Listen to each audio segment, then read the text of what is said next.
আপনাদেরকে আমরা আর রাক্ষস হয়ে উঠতে দেব না। আপনাদেরকে আমরা এই অঙ্কুরে থাকা অবস্থাতেই কিভাবে এটাকে শেষ করতে হয় সেই শিক্ষা আমরা হাসিনার পালানো থেকে আমরা নিয়েছি। এ সমস্ত আওয়াজগুলো আমরা এতদিন দিতে পারি নাই। আজকে আমাদের ইন্তিফাদার এই প্ল্যাটফর্ম থেকে এই সমস্ত আওয়াজগুলো আমরা দিব। আমাদেরকে কথা বলতে দিতে হবে, আমাদের কথা শুনতে হবে, আমাদেরকে গুনতে হবে। আবার যদি হাসিনার মতো কোণঠাসা করার পায় তারা থাকে, তাহলে চোখে চোখ রেখে পায়ে পাড়া দিয়ে আমরা আমাদের অধিকার আদায় করে নিব ইনশাআল্লাহ। যে উদ্দেশ্য নিয়ে এদেশের মানুষ হাসিনাকে বিতরণ করেছিল, যে আশা নিয়ে, যে স্বপ্ন নিয়ে, তার কোনো কিছু বাস্তবায়ন তো হয় নাই, বরং উল্টো চারিদিকে শুধু হতাশার সুর। তার মধ্যে একটা গুরুত্বপূর্ণ জিনিস আপনাদের দৃষ্টি আকর্ষণ করতে চাই, সেটা হচ্ছে গত এক বছর এই শহীদদের কথা বলতে বলতে বলতে বলতে মুখে ফেনা তুলে ফেলছে। গত এক বছর এই শহীদদের কথা বলে, শহীদদেরকে সামনে বারবার দেখিয়ে দেখিয়ে তাদের যে অকুতভয়, তারা যে হাসিনার সামনে তাদের যে অকুতভয় অবস্থান ছিল, সেটার ফায়দা উঠিয়ে গত এক বছর অনেকের পকেট ভরে গেছে। গত এক বছর অনেকে অনেক কিছু পেয়ে গেছে, কিন্তু কখনোই এই সমস্ত শহীদরা, আবু সাইদ কোন চেতনা নিয়ে সেই পুলিশের গুলির সামনে গিয়ে দাঁড়িয়েছিল, সেই চেতনার কোনো জায়গা তারা রাখে নাই। শহীদ আসহাবুল ইয়ামিন কোন চেতনা নিয়ে রাজপথে গিয়ে দাঁড়িয়েছে। আমরা পঙ্গু হাসপাতালে গিয়েছিলাম, আমি এবং মৌলানা আব্দুল হাই মোহাম্মদ সাইফুল্লাহ হাফিজাহুল্লাহ। সেখানে গিয়ে আমরা 20-এর অধিক পঙ্গু জুলাই যোদ্ধার সাথে আমরা কথা বলেছি, এবং তাদের অধিকাংশের কথার মধ্যে যে সুর, যে আমরা শহীদ হওয়ার জন্য গিয়েছি, আমরা হাসিনার জুলুম এটা আর সহ্য করতে না পেরে আমরা গিয়েছি, এটার অবসানের জন্য আমরা গিয়েছি। সবকিছুর মধ্যেই ঘুরে ফিরে একই সুর, সেটা হচ্ছে তৌহিদি চেতনার সুর। অথচ আপনারা দেখবেন গত এক বছরে এই তৌহিদি চেতনাকে সমস্ত জায়গা থেকে মাইনাস তো করা হয়েছেই, উল্টো বন্দুকের নল, গুম, খুন আর যত ধরনের হয়রানি, এর নল আবারও সেই চেতনাধারীদের দিকেই আবার ঘুরিয়ে দেওয়া হয়েছে। আবু সাইদ, আসহাবুল ইয়ামিন সহ যত শহীদ, তারা শাহাদাতের নিয়তে, শাহাদাতের জন্য যা তারা রাজপথে নেমে এসেছিল, সেই শাহাদাতের তামান্নাকে, সেই তৌহিদি চেতনাকে আবারও জুলুমের টার্গেট বানানো হয়েছে, আমরা দেখতে পেয়েছি। সুতরাং আপনারা তাদের কথা মুখে বলবেন, অথচ তাদের চেতনার কোনো জায়গা আপনারা রাখবেন না। আপনারা একটার পর একটা সংস্কার কমিশন করবেন, সেখানে ইসলামের কথা বলার মতো কেউ থাকবে না। নারী কমিশন করা হয়েছে, সেখানে কত বড় আস্পর্ধা এবং ঔদ্ধত্য, বলতেছে যে আমরা ইসলামের কথা বলতে পারি এমন কাউকে রাখা নারী কমিশনে আমরা প্রয়োজন মনে করি নাই। চিন্তা করে দেখেন, টক শোতে সে কথা বলতেছে যে ইসলামের কথা বলতে পারে, ইসলামের সম্পর্কে জানে এমন কাউকে কি আপনারা কমিশনে রেখেছিলেন? তারা বলতেছে আমরা প্রয়োজন মনে করি নাই। যেই চেতনার কারণে মানুষ, যেই চেতনার বলে বলিয়ান হয়ে মানুষ হাসিনাকে তাড়াইতে পারছে, আপনারা কি মনে করছেন আপনাদেরকে তাড়াইতে পারবে না? বেশি বার বাড়বেন না, হাসিনা থেকে শিক্ষা নেন। বেশি বার বাড়া ঠিক না। সংবিধান সংস্কার কমিশনে ইসলাম সম্পর্কে জানে, ইসলামের যে সিয়াসত, ইসলামিক পলিটিক্যাল ফিলসফি সম্পর্কে জানে এমন কোনো এক্সপার্টকে রাখা হয় নাই। কারিকুলাম যখন ঠিক করা হচ্ছে, হাসিনার নষ্ট কারিকুলাম, সেখানে ইসলাম শিক্ষা বইতেও কোনো গ্রহণযোগ্য আলেমকে রাখা হয় নাই, রাখা হয়েছে একজন কুরআনিস্টকে। এত বড় তামাশা আর এত বড় উপহাস আপনারা আবারও জুলাইয়ের চেতনার সাথে আপনারা করছেন। এর পরিণতি ওইটাই হবে যেটা ইতিহাস বারবার আপনাদেরকে দেখিয়েছে। হাসিনা থেকে আপনারা কোনো শিক্ষা নেন নাই, এটা বোঝা গেল। দ্বিতীয়ত, হাসিনার 16 বছরে গুম খুনের সাথে জড়িত যত পুলিশ অফিসার ছিল, যত আর্মি অফিসার ছিল, যত সরকারি আমলা ছিল, যত ব্যবসায়ী ছিল, তাদের কাউকেই এখনো পর্যন্ত আমরা যথোপযুক্ত দৃশ্যমান কোনো বিচারের সম্মুখীন হইতে আমরা দেখতে পাচ্ছি না। যেটা পাচ্ছি সেটা খুবই নেগলিজিবল। উল্টো আপনারা কি করতেছেন, যারা জুলাইয়ের চেতনা, আবু সাইদের চেতনাকে ধারণ করে সেই সমস্ত মানুষকে আপনারা তাদেরকে বিচারের মুখোমুখি করতেছেন। এই তামাশা খুব বেশি দিন আমরা সহ্য করব না। 16 বছর থেকে আমাদের শিক্ষা এইটাই যে যদি আমরা এই সমস্ত তামাশা সহ্য করতে থাকি, তাহলে পরে হাসিনার মতো একটা রাক্ষস তৈরি হয়। আপনাদেরকে আমরা আর রাক্ষস হয়ে উঠতে দেব না।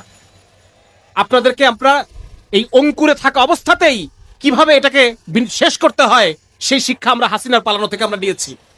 সুতরাং সবাইকে আমরা সাবধান বাণী শুনিয়ে দিতে চাই। 3 নম্বর হচ্ছে, প্রত্যেকটি জায়গায় ইসলাম এবং মুসলমানের যে বক্তব্য, ইসলাম এবং মুসলমানের যে চাওয়া, সেই চাওয়ার প্রতিফলন ঘটাতে হবে।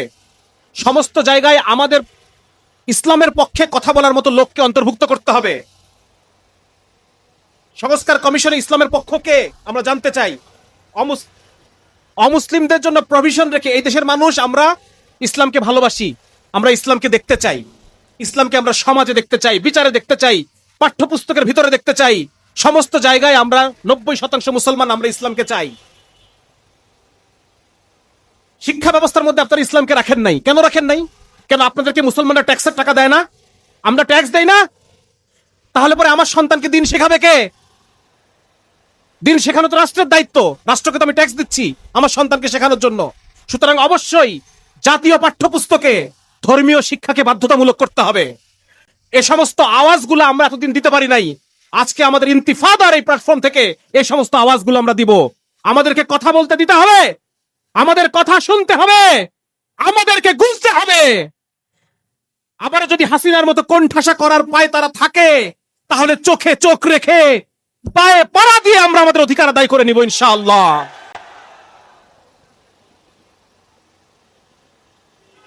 সেই সাথে আরো বলতে চাই যে সমস্ত উপনিবেশী যতগুলো শাসক ছিল, বিভিন্ন ইউরোপিয়ান উপনিবেশী শাসকরা, তারা এবং তাদের দালালরা সবসময় চেয়েছে যেন ইসলামপন্থী মানুষের সাথে জেনারেল শিক্ষিত মানুষদের একটা দূরত্ব তৈরি হয়।